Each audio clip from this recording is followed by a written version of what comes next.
जय श्री ओम नमस्ते। नमो अरहंताणं, नमो सिद्धाणं, नमो आयर्याणं, नमो वज्रायाणं, नमो लोये सप्तसागरम्।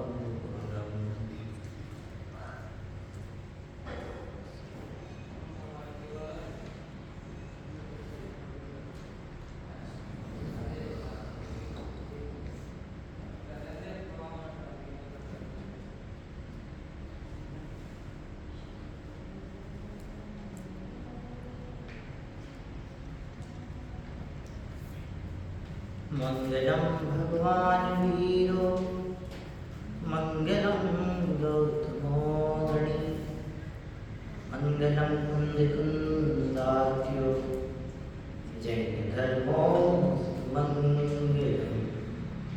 सर्वमंगलमांगल्यं सर्वकल्याणकारकं, प्रधानं सर्वधर्माणां, जैनं जयतु शासनं, जैनं जयतु शासनं।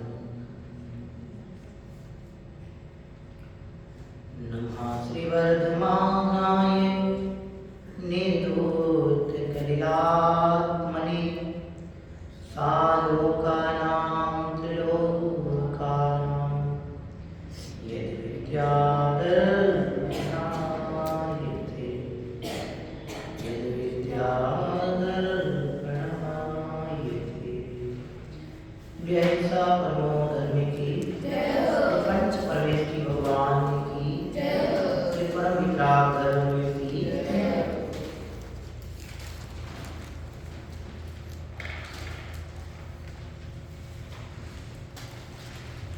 संपूर्ण जिनानी का सार अहिंसा है।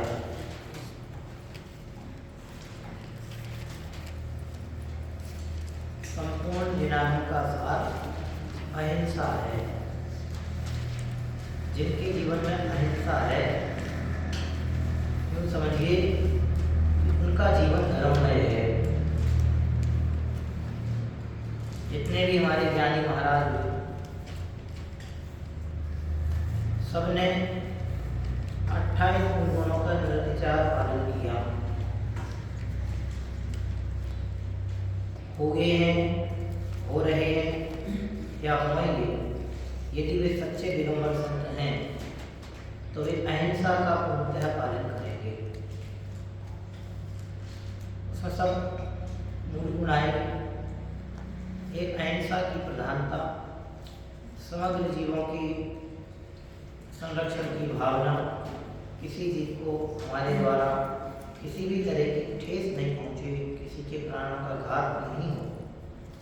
इस दृष्टि से अहिंसा की प्रधानता पूर्वक समग्र विधान का वे पूर्णतः पालन करते हैं। दिगंबर मुद्रा चलता फिरता हुआ साक्षात जिन शासन का प्रतिरूपक है। इसलिए हमने आप सभी के समक्ष एक बात कही, संपूर्ण जिन शासन का सार है अहिंसा। एक अहिंसा को यदि हम अपने जीवन में लाते हैं, एक अहिंसा को यदि हम अपने जीवन में प्रमुखतः अपनाते हैं, एक अहिंसा को यदि हम अपने जीवन में मुख्यतः समाहित करते हैं, तो आप यूँ समझिए कि आप अपने जीवन को सर्वगुण संपन्नता की ओर ले जाएंगे। जिनके जीवन में अहिंसा नहीं, अन्य धर्म किसी प्रकार से नहीं पाल सकते। क्योंकि दया हो, करुणा हो, वात्सल्य हो, चारित्र हो, ये सब अहिंसा के धरातल पर ही स्थापित होते हैं।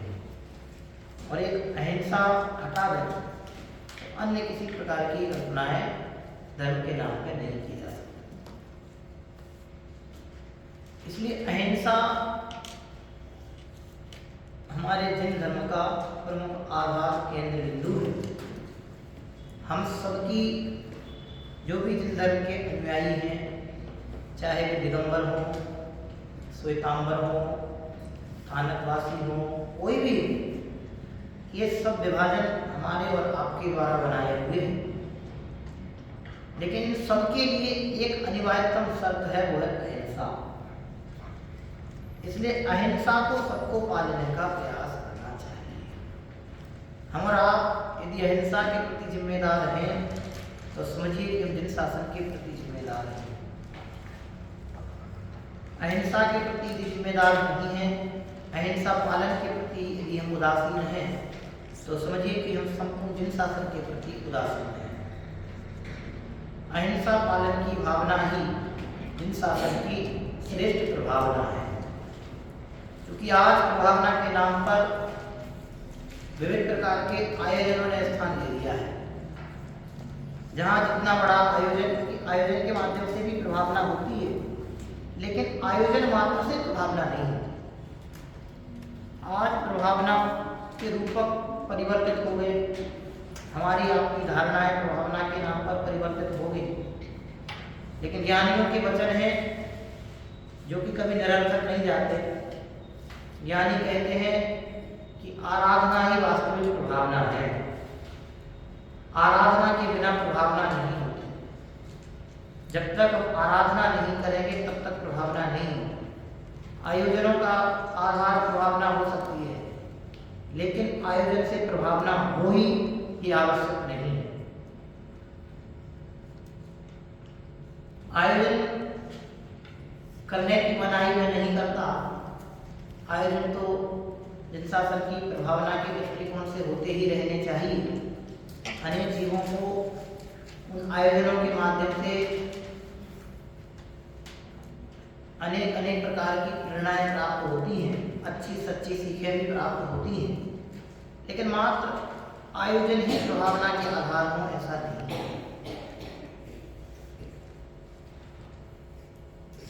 इसलिए हमारा आप सभी से कहने का मतलब यह है कि हम जिस अहिंसा की बात यहाँ कह रहे हैं, वो अहिंसा ही हमारी प्रभावना का भी बहुत बड़ा आधार है।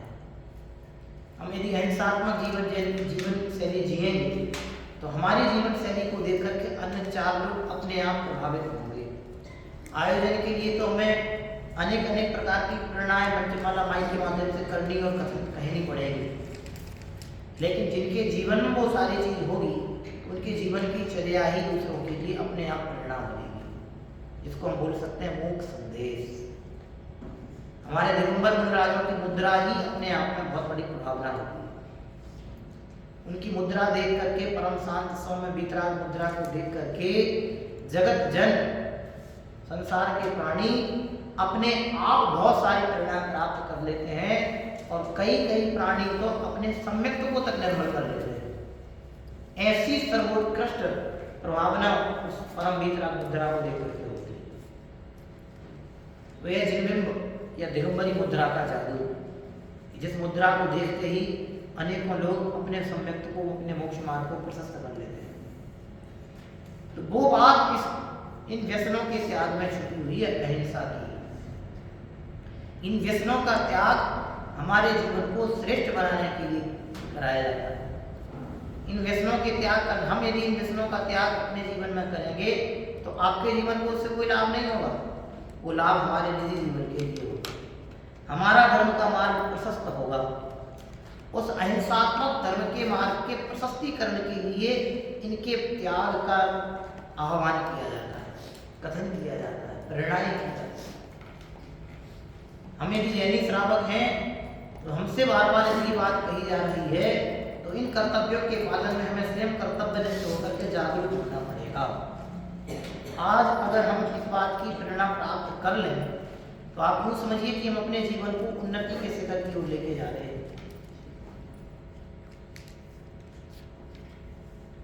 ये निरर्थक बातें नहीं है, ये निरर्थक यत्नाचार नहीं है, क्योंकि यत्नाचार कोई निरर्थक हो ही नहीं सकता।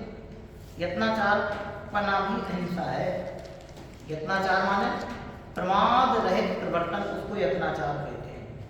और अयत्नाचार की प्रमाद सहित जो परिवर्तन होता है उसको अयत्नाचार कहते हैं। अयत्नाचार से अनेक प्रकार के दोष उत्पन्न होते हैं, लगते हैं, और यत्नाचार में अनेक प्रकार के दोषों का परित्याग होता है। यत्नाचार से पुण्य और धर्म की प्रेरणा प्राप्त होती है और अयत्नाचार से पाप और कुगतियों की प्रेरणा प्राप्त होती है, वो उसके कारण है। ये सामान्य अंतर उसमें अपन दोनों में स्थापित कर सकते हैं। ये व्यसनों का त्याग हमें यत्नाचार की ओर लेके जाता है, शिष्टाचार की ओर लेके जाता है, सदाचार की ओर लेके जाता है, समझ में है? इसलिए व्यसनों के त्याग की बात यहाँ पे कही जा रही है। इन व्यसनों के त्याग के अंतर्गत हमने 3 प्रकार के व्यसन अभी यहाँ पढ़ लिए थे साथ में से, जिसमें सबसे पहले हमने पढ़ा था जुआ खेलना, फिर पढ़ा था मांस भक्षण, फिर पढ़ा था मद्यपान, जिसको दूसरा कह सकते हैं मद्यपान। अब इसके बाद आता है वेश्यागमन। वेश्या के स्वरूप के बारे में हम और आप सभी भली भांति परिचित हैं। ऐसी स्त्री जिसका एक स्वामी नहीं होता, जिस स्त्री के अनेक स्वामी हैं, उस स्त्री को सामान्यतः वेश्या कहने में आता है। अब ऐसी स्त्री का भोग करना, उसके साथ भ्रमण करना, उसके यहाँ आना जाना करना, उसमें लीन होने का सोचना, समझ में आए? तो वो क्या कहलाता है? वेश्यागमन कहलाता है। क्या कहलाता है? वेश्यागमन कहलाता है। ये द्रव्य वेश्यागमन है। 2 तरह से परिभाषाएं सबकी बता दें, द्रव्य और भाव। तो वेश्यागमन में द्रव्य रूप से वेश्यागमन की बात कही कि जो जिस स्त्री का कोई एक स्वामी नहीं है, अनेक जिसके स्वामी हैं, अनेक लोग जिस स्त्री का भोग करते हैं, ऐसी स्त्री में रमना, ऐसी स्त्री का भोग करना, रमण करना, उनके निवास स्थानों पर आना जाना करना, वो द्रव्य रूप से वेश्यागमन। और भाव रूप से वेश्यागमन क्या है कि खोटी बुद्धि में रमने का भाव वेश्यागमन है। खोटी बुद्धि में रमने का नाम भाव वेश्यागमन है। ये 2 प्रकार से परिभाषाएं आपको बताई हैं। अर्थात भाव वेश्यागमन अर्थात जो खोटी बुद्धि में रमण करने का नाम भाव वेश्यागमन, मतलब क्या हुआ? अपने आत्म स्वभाव को छोड़कर विषय कसायों में बुद्धि रमाना, वही भाव वेश्या रमण है। वेश्या धन, स्वास्थ्य तथा इज्जत नष्ट कर छोड़ देती है तथा मिथ्यामती बुद्धि को आत्मा की प्रतिष्ठा को हर कर अनंत काल के लिए निकुंज के रूपों में धकेल देती है। अब इसमें परिभाषा और हानि दोनों गिनाए हैं। वेश्या सेवन मूल में हमारी कुबुद्धि के दुष्फल का, कुबुद्धि का ही दुष्फल जानना। अच्छे पुरुष, सदाचारी पुरुष अपने से बड़ी स्त्री को माँ के समान देखते हैं, अपने समतुल्य स्त्री को अपनी बहन के समान देखते हैं और अपने से छोटी स्त्री को अपनी पुत्री के समान देखते हुए अपने शील व्रत का पालन करने की ओर उद्यत होते हैं। लेकिन जिनके हृदय में अनाचार बसता है, अनाचार का सेवन करते हैं, वो इस तरह के विपरीत सेवन की ओर उद्यत होते हैं। वेश्या सेवन की भावना या वेश्यागमन की भावना नियम से हमारे जीवन को निंद्य बनाती है। आजकल वेश्या सेवन के अनेक सारे उपाय उपलब्ध हैं। मोबाइल के माध्यम से भी हम अपने परिणामों में खोट उत्पन्न करके खोटे परिणामों पूर्वक इसका सेवन कर सकते हैं। इसलिए हमें बहुत सावधानी रखनी चाहिए, सोचने समझने की। इसमें लिखा है कि विषय कसाय में बुद्धि का रमाना, ये भी वेश्या सेवन है, ये भी वेश्या सेवन है। वेश्या का सेवन, वेश्या सेवन का मतलब अकेला जिस स्त्री के अनेक स्वामी है, कोई भी जाके उसमें रमण कर सकता है, भोग सकता है, ऐसी स्त्री का संसर्ग करना मात्र नहीं है। खोटे परिणाम पूर्वक ऐसी वासना में बुद्धि का होना, वो भी वेश्या सेवन है। तो हम ऐसे परिणामों से कैसे बचें? हम ऐसे परिणामों से कैसे अपने आप की संभाल करें? हम ऐसे परिणामों से कैसे अपने मन को बचाएं? हम कैसे ऐसे परिणामों से बचें, इसके लिए एक ही उपाय है कि खोटे प्रसंगों से सदा बचने का प्रयास करना, खोटी संगति से सदा बचने का प्रयास करना, खोटे लोगों में उठने बैठने का, खोटे लोगों में उठने बैठने से सदा बचना। जो लोग इस तरह के संसर्ग में उलझते हैं, ऐसे लोगों की संगति से दूर रहना। ये बहुत सरल साधन है कि अभी 10-12 साल की उम्र से ऐसे परिणाम उत्पन्न होने लगते हैं अपने हृदय में वासना के, और ये परिणाम गुणस्थान प्रमाण है, घबराने की आवश्यकता नहीं है। 10वें गुणस्थान के अंतिम समय तक सूक्ष्म लोक नाम की कसाय उत्पन्न रहती है, इसलिए परिणाम भूमिका अनुसार होते हैं, मन में चंचलता होती है, इसे घबराने की नहीं, अब तो इन पर संयमन करने की आवश्यकता है। अनेक प्रकार के उपाय कर करके हम इन परिणामों से बचना चाहते हैं, लेकिन हम खोटे कार्य करके इन परिणामों से बचने का जो प्रयास करते हैं तो वे परिणाम तो दूर होते नहीं, अपितु उन खोटे प्रसंगों के कारण जो शारीरिक दुर्गति होती है, वो दुर्गति हमारे लिए अनेक प्रकार के रोग सुख का कारण बन जाती है। इसलिए ऐसे प्रसंगों से बचना, हम ऐसी अपनी बुद्धि को बनाने का प्रयास करें कि अपने से बड़ी जो स्त्री है वो हमें माँ के समान है। ये पवित्र हृदय की सूचकता है। अपने बराबर की जो स्त्री है वो हमें माँ, अपने बहन के समान दृष्टि हो, तो बहन के समान उसमें भावना होती है कि जैसे हमारी अपनी बहन के प्रति भाव होता है। यदि कोई हमारी बहन को छेड़ रहा हो तो अपना खून उबलने लगता है, होता है कि नहीं? हम अपनी बहन की रक्षा के लिए जैसे अपना सर्वस्व समर्पण करने के लिए तैयार हो जाते हैं, ऐसे ही अन्यों की बहनें भी हमारी बहनें हैं, ऐसा आपको सोचना चाहिए। फिर इसके बाद जो अपने से छोटी हैं उम्र में, ऐसे बालिकाओं के प्रति, बहनों के प्रति पुत्रीवत हमारा भाव होना चाहिए। जब इस तरह के पवित्र भाव अपने हृदय में होंगे तो हम अनेक प्रकार के कुशील सेवन से बच जाएंगे। ये कुशील पाप का ही सेवन, ये वेश्या सेवन माना कुशील का सेवन करना, अपने ब्रह्मचर्य का घात करना। पहले प्राचीन समय में विद्यार्थी जीवन ब्रह्मचर्य से सुशोभित होता था, कंपल्सरी होता था कि इतने समय तक आप ब्रह्मचर्य का पालन करेंगे, इसलिए उनको बटुक कहते थे।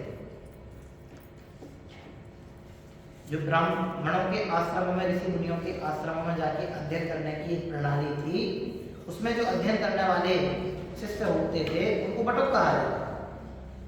वे जब तक अध्ययन काल में रहते थे तब तक बुद्धिपूर्वक ब्रह्मचर्य का सेवन करते थे, ब्रह्मचर्य का पालन करते थे, चटाइयों पे सोते थे, उसके आसन पे सोते थे। क्यों? क्योंकि उससे हमारे हृदय में वासना का भूत सवार नहीं होता था। आज न्यूज़पेपर देखो, टेलीविजन देखो, इंटरनेट देखो, मोबाइल, लैपटॉप, तमाम सारी जो सामग्रियाँ उपलब्ध हैं, उन पे ऐसे तमाम सारे दृश्य देखने को पड़े हैं जो हमारे परिणामों में अनिर्मलता उत्पन्न कर देते हैं। वे कर देते हैं नहीं, उनके निमित्त से हम बार बार जब किसी चीज़ को देखते हैं तो उसके अनुसार हमारे परिणाम होते हैं। जब बार बार हम किसी चीज़ के बारे में सोचते हैं तो उसके अनुसार हमारा परिवर्तन होने लगता है। हमें जिन किताबों में अपने उपयोग को रमाएंगे तो इससे बच जाएंगे, हमें जिस स्वाध्याय में अपने उपयोग को रमाएंगे तो उसी सेवन से बच जाएंगे। उसी सेवन का परिणाम एक समय का छोटा परिणाम है, लेकिन वो उसी सेवन का परिणाम हमारे बहुत लंबे समय का घात कर देने वाला है, बहुत लंबे समय की विशुद्धता को छीनने वाला है। इसलिए वेश्या सेवन आदि जो लिखे हैं, ये कहने को तो परिभाषा कह के भी आपको बता दिया जा सकता है, लेकिन हम विद्यार्थी जीवन में हैं तो ये हमारी स्वयं की जिम्मेदारी है कि हम मोबाइल देखें तो बहुत सावधानी से देखें। माता पिताओं को तो ये बात बहुत जिम्मेदारी से याद रखने योग्य है। आजकल मोबाइल को सिस्टम हो जाते हैं कि ऐसी वैसी चीज़ें आपको देखने में नहीं मिलेगी। बच्चों को जो मोबाइल यदि प्रयोग में दिए जाते हैं मूलतः तो दें ही नहीं, पढ़ाई के समय में मोबाइल की उपयोगिता है ही नहीं। कदाचित आप अध्ययन की दृष्टि से वर्तमान समय के अनुरूप करते हैं तो ऐसी जो साइट्स होते हैं, ऐसे जो साधन जिनके माध्यम से वो कंटिन्यू वो सारी चीज़ें आती, तो उनको लॉक करने के सिस्टम हैं। माता पिता को बच्चों को मोबाइल देने के पहले वो सारी चीज़ें रोक ही लेनी चाहिए, क्योंकि माता पिता इतने भोले होते हैं और आज के बच्चे इतने भोले नहीं हैं। अपन सब आज की पीढ़ी, इसलिए हम और आप बहुत अच्छे से जानते हैं, हमारे माता पिता से ज़्यादा हम और आप जानते हैं जिस बारे में आपसे कहना चाह रहा हूँ। और स्पष्ट शब्दों में सारी बात कह रहा हूँ। आज हमारी उम्र छोटे हैं लेकिन हमारी इच्छाएं बहुत बड़ी। छोटी छोटी उम्र में कैसे कैसे प्रसंग हमसे होते हैं, बने जाते हैं। अपन सब इन सबके साक्षी हैं, देख रहे हैं सारी दुनिया में, आए दिन न्यूज़पेपर इन घटनाओं से भरे पड़े मिलते हैं। तो बेटे ये बुद्धि से अपन को सोचने की बात है। मन खराब नहीं करना किसी के प्रति। मन खराब होते हुए दुनिया का सब कुछ खराब दिखने लगता है। जिनका मन खराब होता है उनका जीवन खराब हो जाता है।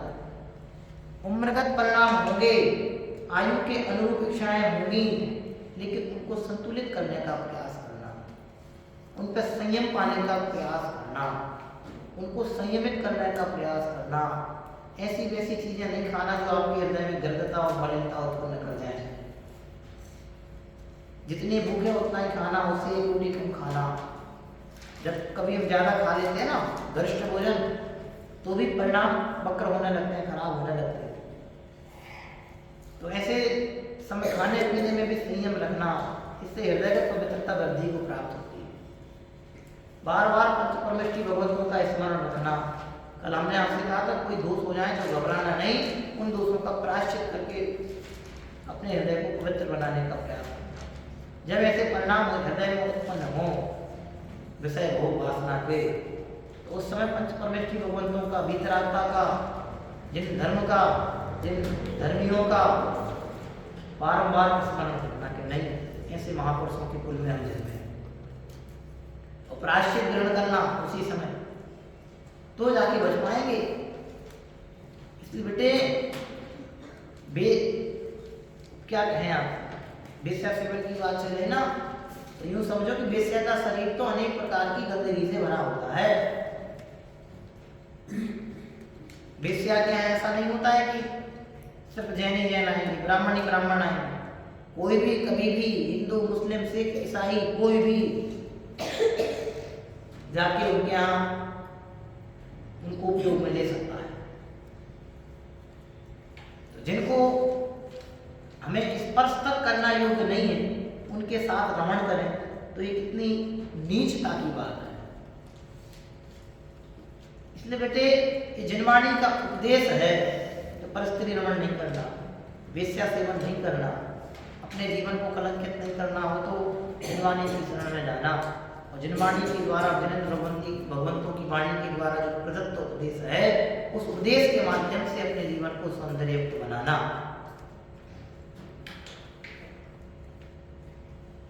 अपने जीवन को जिन्हें कलंकित नहीं करना है वे वेश्या वृत्ति में ना उलझे। समझ में आया ना? लिखा है जो वेश्या का सेवन करते हैं, वेश्या में रमण करते हैं, वे अपने आचरण को भ्रष्ट करते हैं, वे अपने आचार को भ्रष्ट करते हैं। उनका खान पान रहन सहन सब कुछ मलिन हो जाता है, भ्रष्ट हो जाता है। इसलिए नहीं करते। समझ में आया ना? सभी उसका सेवन करें, ऐसी चीज सेवन योग्य नहीं है। और वेश्या अनेक प्रकार के व्यसनों का भंडार है। मदिरा पान वो करे, मांस पान वो करे, अनेक प्रकार के पुरुषों के मलादिक का सेवन वो करे, ऐसी मलिनताओं का भंडार होती है वेश्या। तो ऐसी स्त्री को भोगने की भाव कितने अनिर्मल भाव है। इसलिए पराई स्त्री को भोगने के परिणाम नहीं रखना, क्योंकि स्त्री स्वभाव से ही मलिन है और फिर ऊपर से वेश्या, वो तो मलिनताओं का घर है। इसलिए सज्जन पुरुष, धर्मी पुरुष, विवेकी पुरुष वेश्या सेवन नहीं करते। ये हमारे विवेक की पहचान है। अपने जीवन को श्रेष्ठतम बनाना है, सौंदर्य से युक्त बनाना है, तो वेश्यावृत्ति से बचने का प्रयास करना, बचने का नहीं, बुद्धिपूर्वक त्याग का प्रयास करना, त्याग की भावना रखना। ये सत्य व्यसन का त्याग हमारी प्राथमिक जिम्मेदारी है। ऐसा नहीं कि कल करेंगे, नहीं, आज और अभी से इनके त्याग की भावना माना। क्यों? जो जितने जल्दी इतनी पवित्र भावनाओं को भाएगा, उनका जीवन उतना अधिक, उतना जल्दी पवित्रता को प्राप्त होगा। पवित्र भाव ही पवित्रता की ओर ले जाते हैं। क्या कहा? पवित्र भाव ही पवित्रता की ओर ले जाते हैं। अपने जीवन को यदि पवित्रता से समन्वित करना है तो पवित्र भावनाएं रखो। पवित्र भावनाएं ही हमारे जीवन की पवित्रता का आधार हैं। इसलिए कभी अपने परिणामों को खोटा नहीं करना, कभी किसी के लिए गलत नहीं सोचना। कोई भी बहन बेटी अपने पास अपने भरोसे पे आए तो छल ग्रहण नहीं करना,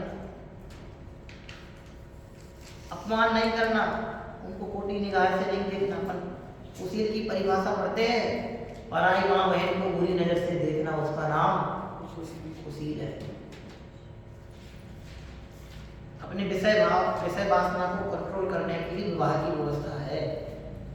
जब हमारी उम्र होगी, आपकी उम्र होगी और आप अपने विषय वासनाओं पर संतुलन नहीं रख पाएंगे तो उसके लिए समाज में विवाह की व्यवस्था है कि आप अपनी वासना को समन करें। लेकिन वासना को समन करने के लिए दुरुपयोग करें शरीर का और अन्य किसी का, वो उचित मार्ग नहीं है, न्यायिक मार्ग नहीं है, उत्तम मार्ग नहीं है। समझ में आया? इसलिए बेटे ये पढ़ना बहुत विश्लेषण लिखा हुआ है। इसमें अंतिम लाइन लिखी है कि वेश्या में आसक्त हुआ पुरुष कप में पड़ी हुई मक्खी के समान अपने को छुड़ा नहीं पाता। देखो, अंजन चोर वेश्या सेवन करने के लिए गए थे। अंजन चोर वेश्या सेवन करने के लिए गए तो जिस वेश्या में वे आसक्त थे उस वेश्या ने कभी रानी का हार देखा होगा, तो उसने शर्त रख दी कि जाओ, हमें तो वो हार चाहिए। तो और अंजन चोर जानते थे कि वहां राजमहल से हार को चुराना माने प्राणों को, मृत्यु को आमंत्रण करना है, मृत्यु को आमंत्रित करना है, प्राणों को संकट में डालना है। उसके बावजूद भी वेश्या सेवन की लंपटता के कारण उन्होंने अपने प्राणों को संकट में डाला, हार चुराया, महल से भागे। सैनिकों ने हार की चमक देखी, अंधेरे में हार चमक रहा था, हीरे मोती से जड़ित था। सैनिक पीछे दौड़े, जिसकी उन्होंने कल्पना की थी वो उनके साथ हुआ। लेकिन आगे कथानक उनका अलग है। मैं तो आपसे ये कहना चाह रहा हूँ, जो लिखा है ना, कप में पड़ी हुई मक्खी के समान, मक्खी के समान। जैसे अपन कप सूखते हैं ना, अपना मल, उसमें मक्खी फंस जाए तो वो छुड़ाने के लिए फड़फड़ाती है लेकिन छूट नहीं पाती। और उसी कप में मक्खी पड़ी हुई, जो पंखी, वो पंक्ति आती ना, पंख जो कप में पड़ी पंख लिपटाए, ऐसी पंक्तियां हैं दिमाग से निकल के मेरे, तो वो फड़फड़ाती रहती है अपना जीवन बचाने के लिए। और अंत क्या आता है? वही फड़फड़ाते हुए निकलने के फड़फड़ाहट में वो अपने प्राणों के अंत को प्राप्त हो जाती है, उसकी जीवन लीला भी समाप्त हो जाती है। ऐसे ही वेश्या सेवन है कि वो वेश्या सेवन करने वाला पुरुष बहुत चाहता है कि हम इससे छूट जाए। वो जानता है कि मैं गलत कर रहा हूँ, लेकिन वो आसक्ति, वो उसकी रुचि इसके लिए मरते काल तक नहीं छोड़ती। बहुत बिरले पुरुष होते हैं जो उससे बच पाते हैं। इसलिए अपन को जीवन में ये प्राथमिक स्तर पर ही सीखना है कि परस्त्री का सेवन अपने को नहीं करना है। वेश्यावृत्ति में परस्त्री सेवन चूंकि अलग बात है, अभी इसमें अंतिम में वो भी आने वाला है, उसकी चर्चा अपन आगे करेंगे। लेकिन अब वेश्या सेवन की बात, ऐसी स्त्री जिसका भोग अनेक लोग करते हैं, जो उसको व्यवसाय बना, वासना को जो व्यवसाय बना करके बैठेंगे, ऐसी स्त्री का भोग नहीं करते। वो अपने जीवन की अनेक विकृतियों की कारक बनेगी। इसलिए लिखा है इसमें, वेश्या में आसक्त हुआ पुरुष कप में पड़ी हुई मक्खी के समान अपने को छुड़ा नहीं पाता। और अंत में लिखा कि वेश्या सेवन महा अनीति का कार्य है, इससे बड़ी अनीति दूसरी नहीं। इसलिए अपने जीवन को श्रेयस्कर बनाना है तो इन खोटे परिणामों से, खोटे परिवर्तनों से अपने आप को बचाने का प्रयास करें। इस सारी दुनिया चारों ओर से हम पर भयंकर प्रहार कर रही है पाप के। वैसे पाप के प्रहारों में हमें परम विशुद्धता को प्राप्त होना है तो फिर उसके लिए वो परम विशुद्ध निर्मल तत्व को जानने की आवश्यकता है जो एकमात्र मैं हूँ। ऐसे उस जो परम ब्रह्मचर्य को प्राप्त हमारा जो शुद्धात्म, परम शुद्धात्म तत्व है, उसकी शरण को प्राप्त होंगे तो इन खोटे परिणामों से बचेंगे। इसलिए अपने जीवन को श्रेष्ठतम बनाना है, सर्वोत्तम बनाना है तो इन व्यसनों के त्याग की ओर होना, व्यसनों को त्यागना। ये व्यसन हमसे दूर होंगे हम उतने सुख के पास होंगे। हम जितने व्यसनों के पास होंगे हम उतने सच्चे सुख से दूर होंगे। व्यसनों से नजदीकी माने सच्चे सुख से दूरी, और सच्चे सुख से नजदीकी माने समस्त प्रकार के व्यसनों से दूरी। सोचना हमें, निर्णय में नहीं, हमें दूसरा कोई नहीं सिखा सकता है। आजकल स्त्रियां भी शराब पीने लगी, पहले भी पीती होंगी पता नहीं, लेकिन अब तो खुलेआम सब कुछ चल रहा है ना। कदम देखो कितने कितने प्रकार के उपक्रम दुनिया भर में देखने को मिलते हैं, प्रयास लोगों।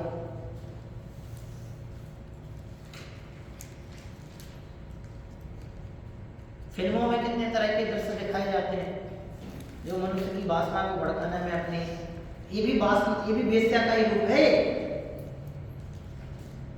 अपन को दिखता है ना, ये पैसे कमा रही हैं, पराये पुरुषों के साथ दत्त कर रही हैं, पराये पुरुषों के साथ घूम रही हैं, फिर रही हैं।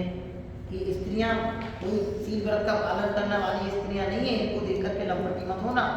इनका प्रवर्तन भी वेश्याओं के समान जानना। इसलिए रीझना नहीं, जो अपने अंगों का प्रदर्शन करके दूसरों को लुभाए वो स्त्री सतनारी नहीं हो सकती। अंगों का प्रदर्शन करके अन्यों को लालायित करने वाली स्त्रियां तो वेश्या ही होगी। समझ में आया ना कि फिल्मों में जो अपने रूप रंग शरीर के प्रदर्शन को जो अपना व्यापार बना के बैठी हैं, वे स्त्रियां आदर्श स्त्रियां नहीं है, वे पापों का घर वेश्याएं नहीं है। इसलिए अपने जीवन को सदाचार से संबंधित बनाने के लिए वहां भी सावधानी रखना। समझ में आया ना? ये अच्छी शिक्षाएं हैं। आज यदि हमारे हृदय में ये बातें बैठ गई तो यूं समझना कि हमारा जीवन श्रेष्ठता और सुंदरता की ओर होगा। एक छोटे से पौधे को जैसे संभाला जाता है ना, ऐसे माता पिताओं की जिम्मेदारी है बच्चों के जीवन को संभालने। छोटे से पौधे को हम लाएं, रोप दें, पानी डालना भूल जाए तो कितने दिन तक टिका रहेगा? 2 दिन, 4 दिन, 5वें दिन से मुरझाने लगेगा, 7 से 8 दिन सूख जाएगा। लेकिन जिस दिन से हम लाए हैं उसी दिन से उसकी केयर करें, प्रॉपर गीली मिट्टी रखें, पानी में नमी बनाए रखें, खाद भी डालते रहे तो पौधा वृक्ष बन जाता है। वृक्ष बनते फल देने लगता है, मधुर फल देने लगता है। और पहले ही दिन यदि पानी डालना भूल जाए, पहले दिन से पानी नहीं डालते फिर मधुर फल दे पाता नहीं दे पाता। ऐसी बेटे अपन का जीवन है। अभी हम छोटे पौधे हैं। आज से यदि हमें अच्छी बातें सीख लेंगे तो आने वाले जीवन में श्रेष्ठता और सुंदरता के मधुर फल आपको प्राप्त होंगे। और आज ये बातें अपने जीवन में नहीं आई तो दुनिया में फिर आपको कोई सुनाने वाला नहीं है। जब आप हमारी उम्र में आएंगे, हमसे बड़ी उम्र में जाएंगे, घर परिवार का संचालन करने लगेंगे, पैसा कमाने लगेंगे, नौकरी करने लगेंगे, उस समय आपको इन बातों को सुनने और समझने का समय नहीं मिलेगा। बस उस समय जहाँ से जैसा पैसा आप कमा पाएंगे, पैसा पैसा पैसा। बहुत कम लोग हैं जो बड़ी उम्र में आकर के धर्म मार्ग से जुड़े रह करके अपने जीवन को अच्छा बना पाए। आज उम्र है, समय है, शक्ति है और निश्चितता है, तो इन बातों को सीख करके अपने जीवन को उज्जवल बनाने का प्रयास करता है। क्योंकि आज ये सावधानी हमारे जीवन में नहीं आई तो आने वाले कल में हम फिर कभी सावधान नहीं हो पाएंगे। आप देखो न्यूज़पेपर्स में आए दिन 20 घटनाएं ऐसी आती हैं कि 15 साल की लड़की के साथ 17-18 साल के 25 साल के लड़के ने ऐसी गंदी हरकत कर दी। उन्हें अच्छा मार्ग नहीं मिला, इसलिए वो उस मार्ग की अच्छाई बुराइयां नहीं जान पाए, उन्हें उस चीज के सेवन में ही खुद मान लिया। इसलिए सावधानी रखना महानिंद घोर पाप का कार्य है। उम्र के अनुसार परिणाम होंगे, लेकिन मैं उस परिणामों मात्र जितना नहीं। एक समय के परिणाम हमारे संपूर्ण जीवन को खराब कर सकते हैं। इसलिए सावधान, मन सावधान रहना, मन सावधान रहना, मन सावधान रहना, मन सावधान रहना। बहुत बढ़िया पाठ है, बड़े साहब वैराग्य पाठ संग्रह में। अपने मन को समझाना, जब कभी टूटे परिणाम हो, काम वासना के परिणाम हो, उस समय पद्मासन लगा के, एक सामान्य उपाय आपको बता रहा हूँ, पद्मासन लगा के 27 बार पंच परमेष्टि भगवंतों का बढ़िया हाथ में धो करके अपने शुद्धि से बैठ करके स्मरण करना, ये उपाय है। हम हमेशा क्यों कहते हैं आप लोगों से कि सोने के पहले पंच परमेष्टि भगवंतों का स्मरण किया, उठने के बाद प्रार्थना क्यों कराते हैं? इसी उद्देश्य से कराते हैं कि आपके दिन की शुरुआत पंच परमेष्टि भगवंतों के स्मरण से हो और आपके दिन का समापन पंच परमेष्टि भगवंतों के स्मरण से हो। क्यों? क्योंकि जिसके हृदय में पंच परमेष्टि भगवान विराजते हैं, उसके हृदय को दुनिया की कोई भी ताकत छल नहीं सकती, रिझा नहीं सकती। इसलिए आप और हम उन पंच परमेष्टि भगवंतों को आदर्श बनाएं और इन समस्त प्रकार के व्यसनों से अपने जीवन को मुक्त बनाएं, तो निश्चित ही हमारा जीवन सुंदर और शीलता सहित परम विशुद्धता को प्राप्त होगा। हम सब भी अपने परम विशुद्ध स्वभाव के आश्रय से परमानंद की दशा को प्राप्त हों, ऐसी परम पवित्र भावना से अभी विराम देते हैं। विचारना। ओम नमः शिवाय।